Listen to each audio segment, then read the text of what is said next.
안정감을 제공해주지 못한 가족들이 참 아이러니하게 나를 많이 이용을 또 합니다. 쉽게 말하면 해준 거 없을수록 요구가 많아요. 정신 차리고 털어버려라. 둘 다 말이 안 되는 거죠. 내가 정신 못 차려서 이러는 게 아니고, 감정은 털어버리는 게 아니고, 먼지도 아니고 털어버리다뇨.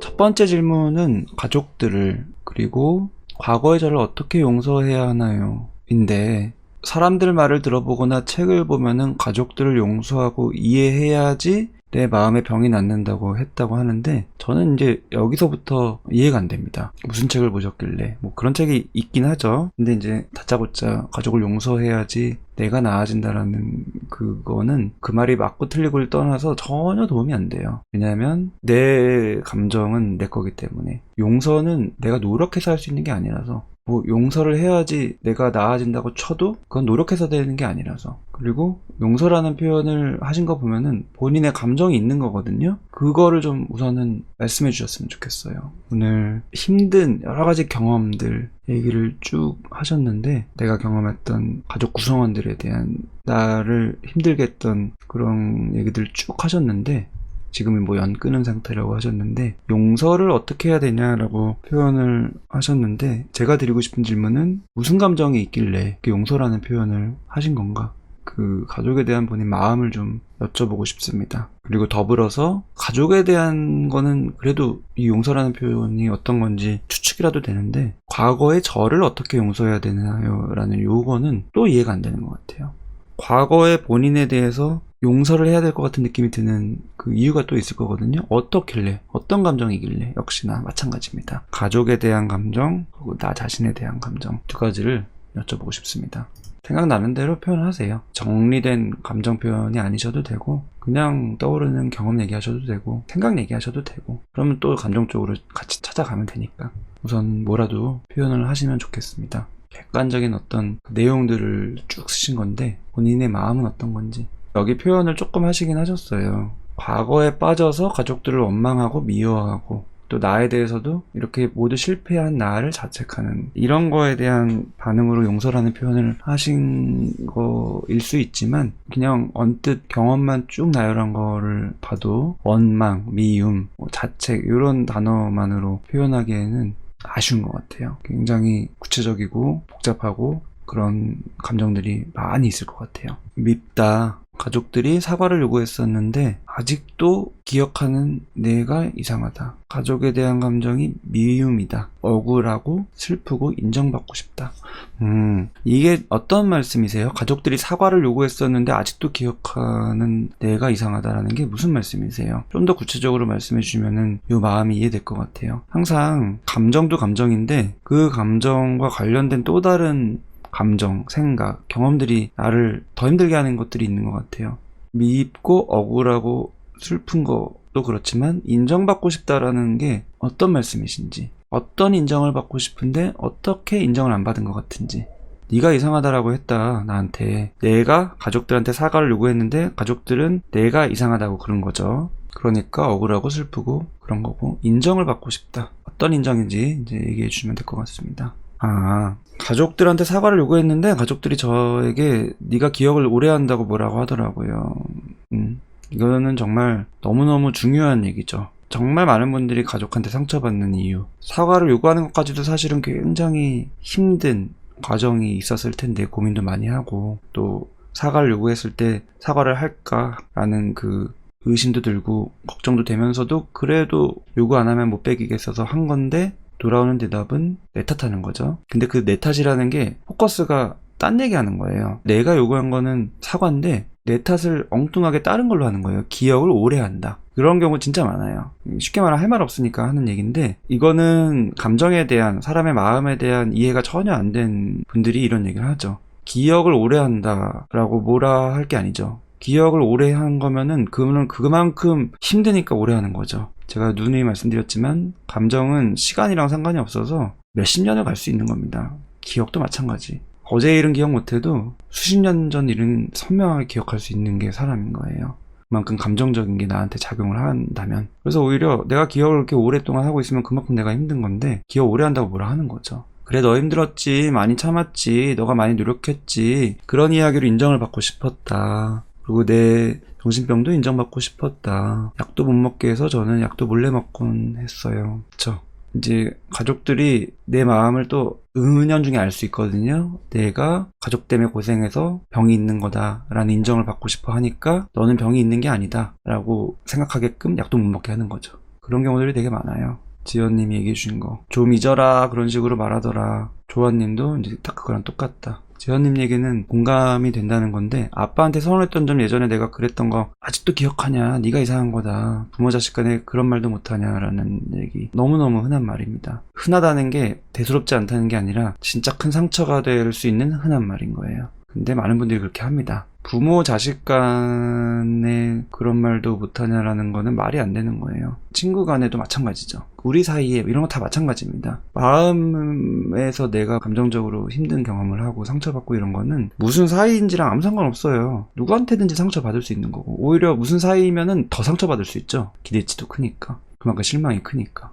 이수민 님도 역시 아빠가 맨날 뭘 그렇게 정신 차리고 털어버리라고 얘기한다.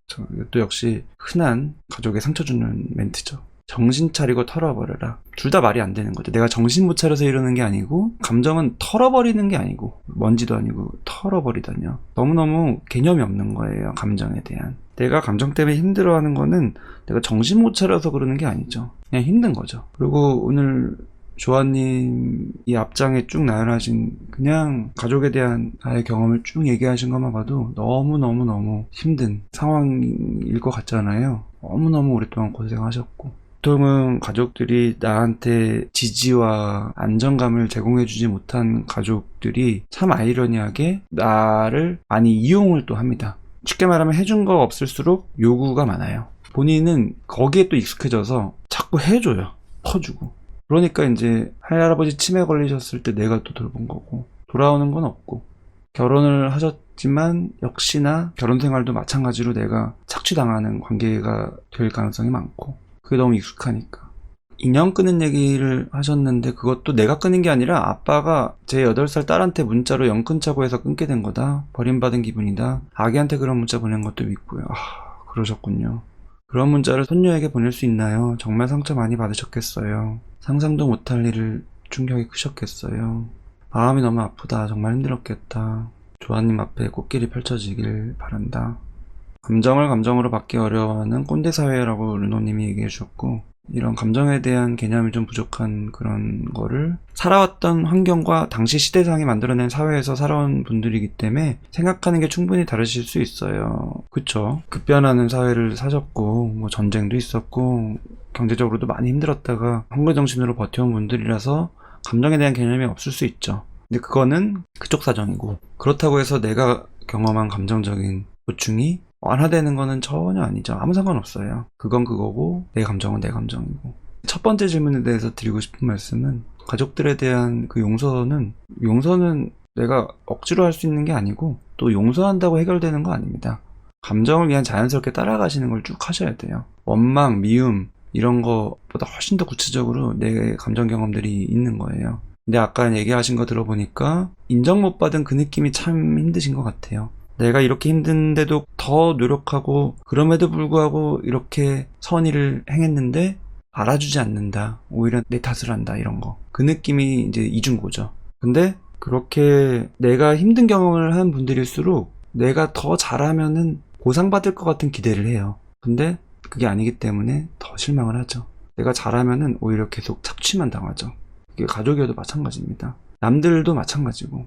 그래서 내가 그런 부분들이 인정받고 싶고 좀 지지받고 싶고 그런 기대감이 있다라는 거를 충분히 인식하셔야 돼요. 그런 게 너무 아쉬웠다라는 것도 인식하시고, 그거를 나도 모르게 채우기 위해서 반사적으로 퍼주기식으로 갈 수 있거든요. 근데 그게 진짜 중요한 악순환의 고리예요. 착취하는 사람들은 기가 막히게 그 냄새를 맡고 그 주변에 모여서 나를 착취하거든요.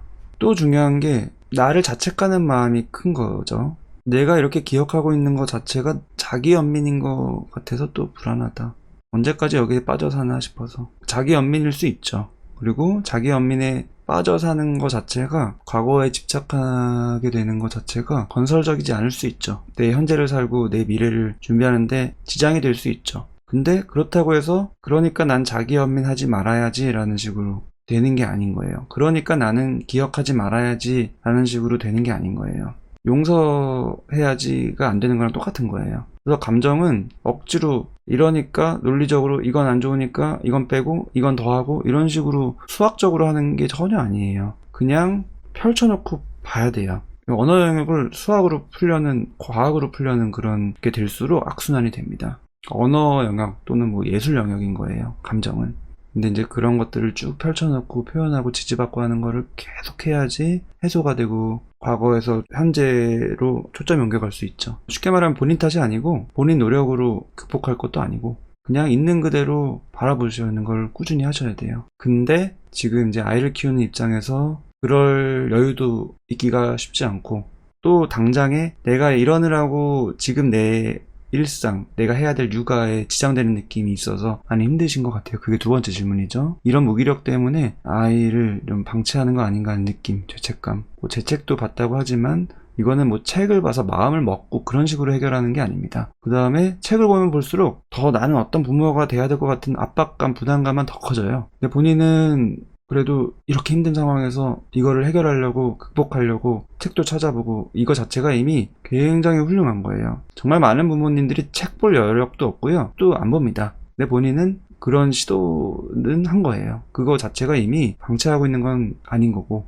오히려 나는 어떤 부모가 돼야 할까, 나는 엄마가 없고 그래서 엄마 자격도 모르겠고, 아빠는 있지만 없는 거고 그래서 아빠 자격도 모르겠고, 근데 난 엄마 아빠 역할 다 해야 된다, 도움도 없이. 그래서 너무 두렵다, 이런 마음이신데, 이 흐름은 이해가 되는데, 내가 다 해야 된다, 이만큼을 해야 되고, 그런데 나는 가진 게 없어서 쥐어짜서 다 해야 된다, 이런 식의 이 부담감은 당연히 두려움으로 이어지고 너무 힘드시죠. 근데 뭐 저도 부모고 또 부모인 많은 분들을 대하지만, 내가 경험한 우리 부모님이 충분히 날 지지해주고 사랑해줬기 때문에, 인정해줬기 때문에, 존중해줬기 때문에 그 힘으로 내가 우리 아이를 잘 키우고 있고, 이런 부모 역할하는 사람 많지 않아요. 그리고 예전에 아동학대 강의 때도 말씀드렸지만, 내가 학대받은 경험, 방치된 경험, 가족 안에서 지지 못 받은 경험들이 있다고 해서 꼭 내가 그런 부모가 되는 건 또 아니에요. 그래서 제가 드리고 싶은 조언, 보통은 조언은 잘 안 드리려고 노력하지만 이거는 좀 조언을 드리고 싶은데, 그 내용이 뭐냐면은, 부모에 대해서 내가 아쉬운 경험, 힘든 경험을 했을수록 내가 지금 하는 내 부모 역할에 대해서 기대가 높아져요. 부담감이 더 커지고, 그럴수록 더 두렵고 더 실망하게 됩니다. 그래서 반대로 해야 돼요. 내가 지금 아이한테 부모 역할을 하고 이런 식으로 압박감을 가지실 필요가 없고요. 이미 초등학생이기 때문에 기본적인 생명을 유지하는 것 이외에는 내가 많은 걸 못 해준다라고 하셨지만, 생명 유지하는 게 우선 기본이고, 그 이외에 더 많은 걸 해주는 게 아니라 딱 하나만 하면 돼요. 그게 뭐냐면은 그냥 아이와 함께 그냥 마음을 공유하는 거예요. 아이의 마음을 내가 헤아려주고 공감해주고 아이의 편이 되어주고, 그리고 또 아이도 나한테 힘이 돼요. 내 마음을 또 아이한테 공유하고. 근데 내가 힘들면 힘들수록 내 마음을 아이한테 공유하는 게 되게 뭔가 좋은 부모 같지 않고, 그러면 안 될 것 같은 압박감이 들거든요. 부모 역할에 대한 부담이 크면 클수록 더 그런데, 부모와 자식이라는 개념으로 보면은 그렇게 되고요. 권유드리는 거는 그냥 사람 대 사람으로 보면 돼요. 그게 오히려 내가 내 경험 때문에 가지고 있는 지나친 부담감으로부터 좀 편해질 수 있는 방법이에요. 그리고 그게 실제로 도움이 되고, 결국에는 사람 대 사람 관계라는 거, 그냥 사람 대하듯이 대하면 돼요. 함께 나누고 교류하고. 초등학생 몇 학년인지 모르겠지만 고학년부터는, 청소년 때부터는 진짜로 사람 대 사람 관계를 유지하는 게 진짜 중요합니다. 오히려 내가 완벽하지도 않으면서 부모 노릇 한답시고 아이를 통제하고 이래라 저래라 하고 아이를 무시하는 것보다 사람 대 사람으로 서로 존중하는 그 관계를 형성하는 게 훨씬 좋아요. 그게 아이한테 훨씬 중요한 부모 역할이고, 우리가 보통 부모 하면은 뭔가 엄청난 걸 해줘야 될 것 같은 압박감이 있는데, 항상 여기 질문이나 사연, 라이브 때 다룬 것들, 부모에 대한 아쉬움을 경험한 분들 그 얘기를 들어보면 공통점이 있잖아요. 엄청난 걸 원하는 게 아니에요. 엄청난 걸 못 해줘서 내가 아쉬운 게 아니고, 그냥 사람 대 사람으로 그냥 나를 대해주는 걸 원하는 것 뿐입니다. 그냥 거기에 집중하세요. 그러기 위해서 약 복용 열심히 하고 있는 것도 너무 중요하죠. 조울증, 공황 이거는 다 그냥 증상이고 뭐 약으로 조절되면 다행인 거고 그렇게 하면 되는 거고 그 이면에 있는 내가 오랫동안 경험한 여러 가지 복잡하고 힘든 감정들을 내가 스스로 외면하거나 무시하거나 내가 엄마 역할을 해야 된다고 해서 억누르지 않고 그냥 꾸준히 살펴보면서 정리하면서 수용하는 거 하면 돼요. 이제 본인은 힘든 경험을 특히 더 많이 하셨기 때문에 엄마 역할하는 게 너무 부담스러우신 거 이해되는데 그렇지 않은 분들도 부모 역할을 하다 보면 나의 과거랑 자꾸 이어지고 과거에 자꾸 몰입되는 경험들을 하게 되거든요. 조아님이 정말 힘든 경험하셨고 지금도 이제 힘든 것 같은데 제가 드리고 싶은 조언을 정리하자면 부모 역할에 라는 그 단어보다도 그냥 나도 사람이다. 사람인 내가 사람인 우리 아이를 대하면 된다 라고 이해하시면 좋을 것 같습니다. 잠깐 내려가서 좋아요 한 번만 눌러주시면 저한테 도움이 많이 되고요. 다른 분들도 많이 시청을 할 수가 있는 기회가 됩니다.